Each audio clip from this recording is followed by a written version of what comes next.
Support for the Bittersweet Life comes from Emergency.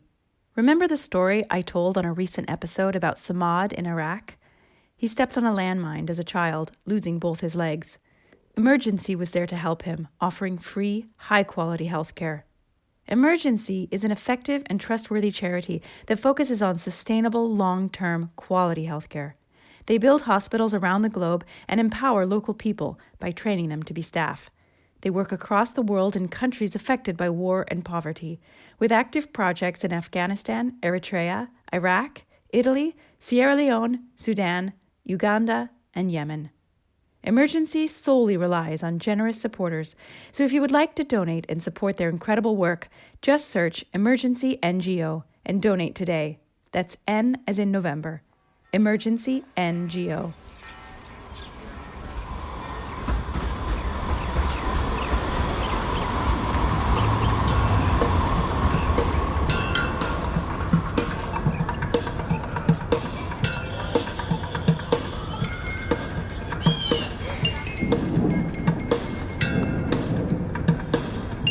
Hello, I'm Katie Sewell, and this is A Bittersweet Moment with Tiffany Parks.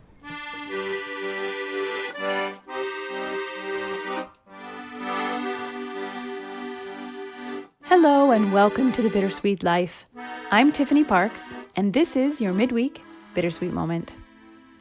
Today, I'm going to share with you a tiny little interview that I captured with two very tiny guests. I asked some questions to Aurelio, my son, and his friend Jacopo, both 5 years old, on the very, very day that they finished kindergarten.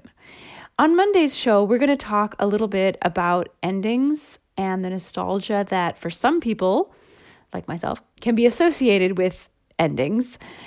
And I will admit that I've been having a very hard time coming to terms with the fact that my baby has finished kindergarten and is about to move on to elementary school. So we'll talk about all of that on Monday, but I do want to share this little interview that I captured, this little conversation, asking them if they felt any nostalgia over the end of their school year. So we'll listen to that, and then I'll come back and talk a little bit more about what kindergarten is like in an Italian school. I am here with Aurelio, age 5, almost 6, and his best friend Jacopo, also age 5, almost 6. These two big boys finished kindergarten today, and I wonder, do they have the same feelings I have? Are they feeling nostalgic? Are they going to miss the school that they're never going to get to go back to? Are they going to miss their teachers, their friends? Luckily, they're going on to first grade together, which is great. But let's see. Jacopo, come ti senti adesso che hai finito la scuola materna? Bene, Ti senti bene? Sei un po' triste? un pochino. He's a little bit sad. Che cosa... Anch'io sono un pochetto triste, sì. E perché siete tristi? Why are you sad? Perché lasciamo i nostri amici. Because they leave their friends. Perché English, baby. Yeah, okay, you can speak Italian if you want. Io perché lascio i miei amici e anche perché non posso disegnare più e non posso giocare con le Lego. Well, we have Legos at our house. Certo. And you can draw at your own house. Yeah, but it's fun even with other friends. Well, luckily you're going to make new friends at first grade. Jacopo avrai nuovi amici al primo elementare. E poi ci sarà Aurelio. Aurelio will be there with you. Now, what about your teachers? Are you going to miss your teachers? Ti mancheranno le tue maestre? A me mi mancherà Katia e anche tutti gli altri. And you? Who are you going to miss? Katia. I guess Katia is their favorite teacher. A me tutte. E la struttura? Cioè, avete avuto un po' di nostalgia andando via dalla struttura proprio della scuola? No. E che sarebbe la struttura? The building. Were you? Did it make you feel a little sad to think I'm never going to be in this place again? Sì, a me un pochetto. A little bit. What about you? Veramente tanto. Tanto. And why? Because I can see those nice entrate and quello mi piace, io l'ho usato una volta.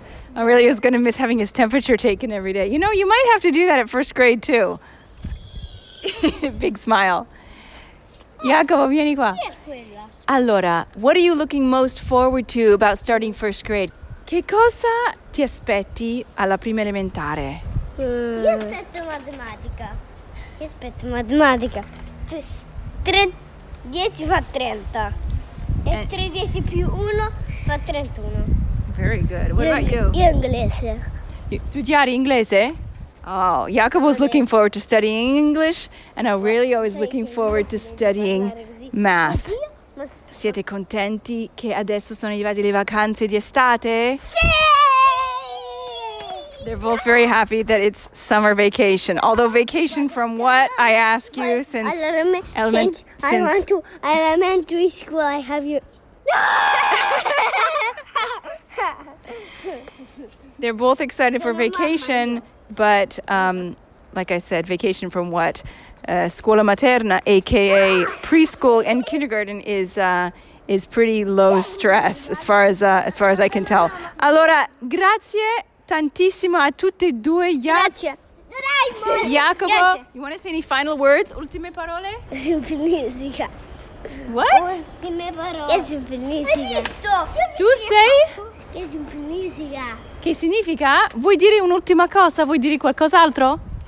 No, shake of the head. Aurelio, you want to say anything else? Bye. I love you. Who's listening to the podcast?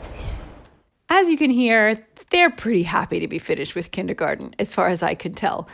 So when I was posting about this and writing about this to particularly my sisters, who all have kids who are much older than me, one of them said, oh, for me, it was preschool that was so hard. And it struck me that this is because Italian, pre-elementary school, early schooling is arranged a little bit differently than its American counterpart. And since so many people seem to be interested in the nitty-gritty little working details of Italian life, I thought I would talk a little bit about what early schooling is like in Italy. So generally, instead of having a separate preschool and kindergarten, all the kids are together from the ages of 3 to 5 or maximum 6 years old. Children start kindergarten at 6 years old in Italy. They might even start at 5.5. But it's called scuola materna. There's no separation between preschool and kindergarten. Like I said, it's between ages 3 to 6, so it's pretty much 3 years. Sometimes a parent might decide for some reason to hold their child back and give them another year of scuola materna, but generally you're looking at 3 years. Anything before that is called nido, which is a very cute name that means nest. So basically, you're sending your children to a little nest when they're under 3 years old. And that could be equated to daycare or nursery school. So children start at 3 years old. And I suppose that in different schools, it's done differently. But in Aurelio's school, all of the children, regardless of their age, are mixed up. There isn't a class for 3-year-olds, a class for 4-year-olds, and a class for 5-year-olds. There are 3 classes, 3 sections, but they are mixed within them. So you've got 3, 4, and 5-year-olds in each class. A quick aside to help you shop for summer clothes of the best quality, you must check out Fairty. They're a family-run clothing company that prioritizes sustainable fibers and non-toxic dyes, and they even ship their clothes in an environmentally friendly way. I own 3 of their shirts, and I absolutely love them. In fact, Tiffany, I'm wearing one right now. They are so soft and comfortable, and they are the perfect blend of casual and classic. You know when you're searching for that ideal summer outfit, that shirt, that dress that feels like you've had them for years, maybe a gorgeous print that fits so perfectly and feels almost too good to be vintage, but still looks like it might be? Well, that's Fairty. And they're so confident in the quality of their stuff, they have a lifetime guarantee of quality. They'll replace or fix your clothes forever, no matter what. And to top it all off, Fairty is giving Bittersweet Life listeners 20% off. 20%. So shop now for new summer clothes. Head to fairtybrand.com and enter the promo code Bittersweet at checkout for 20% off your order. Now, back to the show.